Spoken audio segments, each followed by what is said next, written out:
Yes guys, welcome back to the channel. This is Miracle Maker Football Channel. It is the second week of the new Premier League season. As Chelsea, we take on Wolves in our second game of the season. What do we expect? This is a game I think Chelsea must win. If we fail to win this game, trust me, it will send a wrong signal. We have spent so much money and I think beating Wolves will kickstart our season. We lost to Manchester City on the opening day. A game I think we deserve to get something out of the game.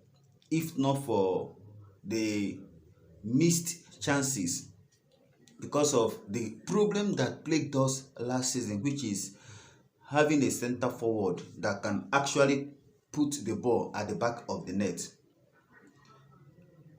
We played Servette midweek in the Conference League playoffs. Yes, we won the game 2-0, but that game for Philip Jorgensen to win the man of the match shows you how we performed in that game. In terms of possession, we didn't even outplay Servette.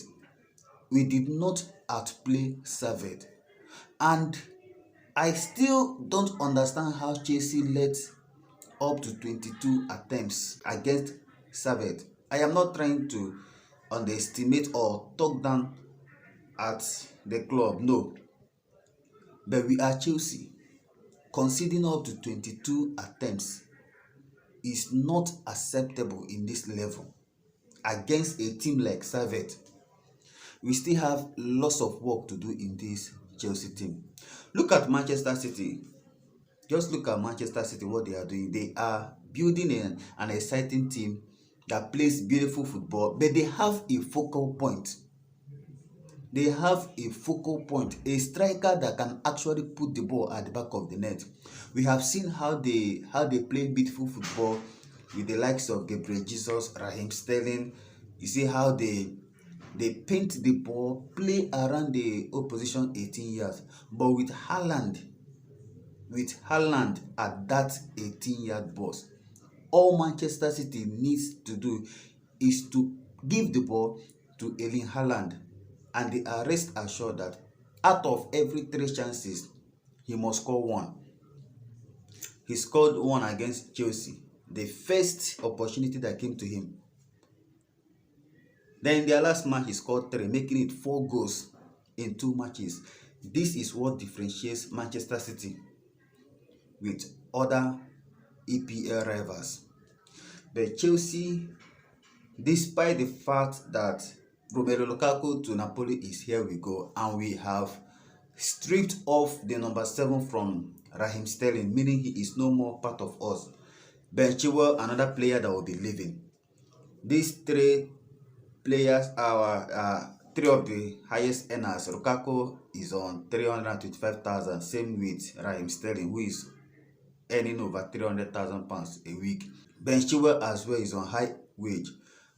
Despite the fact that we have taken Romelu Lukaku off the wage bill and Raheem Sterling is soon to follow suit, Chelsea are still feeling reluctant when it comes to signing a striker.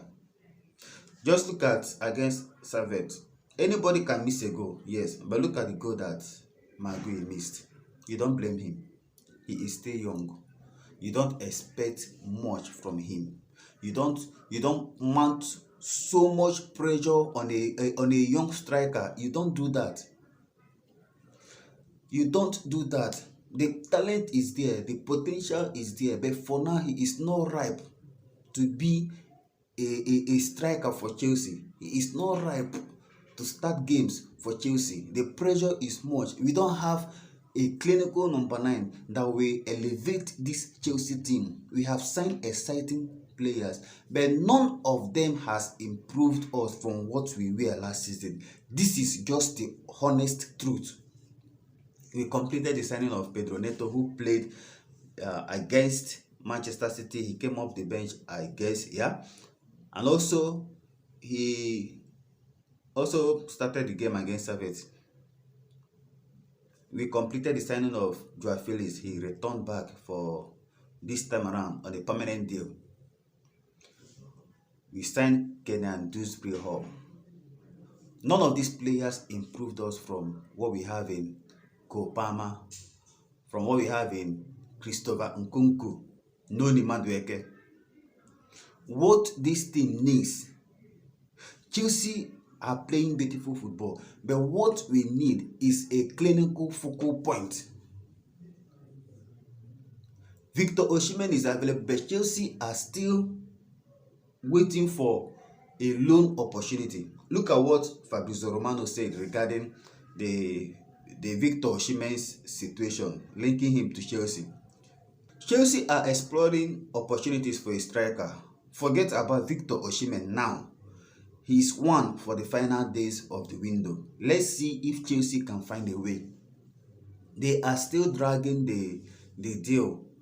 They wanted to get to the final days of the window to know if they can force the hands of both Victor Osimhen and Napoli in bringing down the price, and maybe Victor Osimhen agreeing to come on a loan with an option to buy, because Chelsea are not offering an obligation. If they were offering a loan with obligation to buy, it is another ball game, because obligation in the transfer world is almost the same as a permanent transfer. We play so much beautiful football, we dominate opponents, we create chances, but we cannot score. And if you don't have a clinical striker that can put the ball at the back of the net, trust me, it will be so difficult for you to challenge for the top honors, the top 4, the FA Cups, to play in the Champions League. It will be very, very difficult. We are taking on Wolves this afternoon.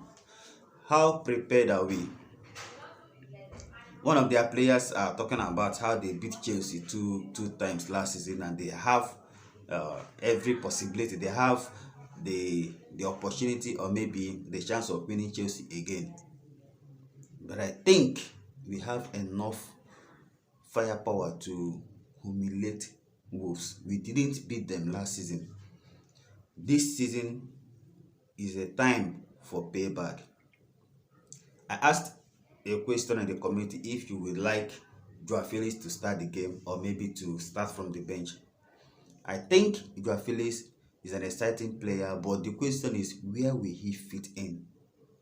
We know that he can play from the left wing or through the middle, but that through the middle, we have seen how Christopher Nkunku struggled at the left side when he was deployed as a left winger against Manchester City. We also saw how Christopher Nkunku struggled. Playing Christopher Nkunku behind the striker, same place that Kenyan Dewsbury Hall was signed to play in, same place that Kopama is suited to play in. All these players, how are we going to fit all of them? Because they all have almost the same profile. They offer the same thing. Don't forget that playing Enzo Fernandez, Romeo Lavia, and Moscasido doesn't work out. Where will Enzo Fernandez at £100 million play? Where will Lavia play? Where will Moscasido at 115 play? We need to sign the right profiles. We have signed lots of players that offers almost the same thing, neglecting what we don't have, neglecting the priority, which is signing a number 9. We need a number 9. Today against Wolves, like I said earlier, Chelsea needs to beat Wolves. We cannot afford to lose the game. A draw is not even an option. We need to beat Wolves. I don't care how we play. I don't care the scoreline. All I need in this game is the 3 points. What formation will Enzo Maresca put up? What are the players that Enzo Maresca will field? This is my possible lineup. The players I think Enzo Maresca needs to deploy against Wolves. Last time around, we saw the partnership of Wesley Fofana and Levi Colwill, and I think in this game it might continue. From what we saw in the last game against Servette, Philip Jorgensen was very, very good. Could he be the first choice in the Premier League? I don't know yet, because from the voice of Enzo Maresca, he has confirmed for now that Robert Sanchez will continue as the league goalkeeper, whereas Philip Jorgensen will be playing the cup games unless performances changes. But for now, we are starting with Robert Sanchez at the goal post. Against Manchester City, if not for Robert Sanchez, Chelsea would have conceded more. So nobody should talk bad or down on Robert Sanchez. He is a decent goalkeeper. The fact that we have signed a good goalkeeper in Philip Jorgensen does not mean that we will disregard the good things that Robert Sanchez has done. Against Manchester City, he was so outstanding. So I think Robert Sanchez will take the goal post against Wolves. Then centre-back pairing are Wesley Fofana and Levi Colwill will continue. Then at the left back, Renato Vieira started the game against Servette, so expect Marc Cucurella to start this game against Wolves. Then right back, we know that Reece James is unavailable, so Malo Gusto continues as the right back. Then the midfield, this is where I want Enzo Maresca to make changes. Playing the three players, Enzo Fernandez, Romeo Lavia and Moscasido, doesn't work for Chelsea. So I think we should go with two of them. Who do we drop? For me, Lavia is the best. Lavia is the best amongst these three. I don't know about you, but from what I have seen, Romeo Lavia is the better player if you are comparing the three midfielders we have at the moment. So Romeo Lavia gets to start if he is fit. Then, who will complement Romeo Lavia?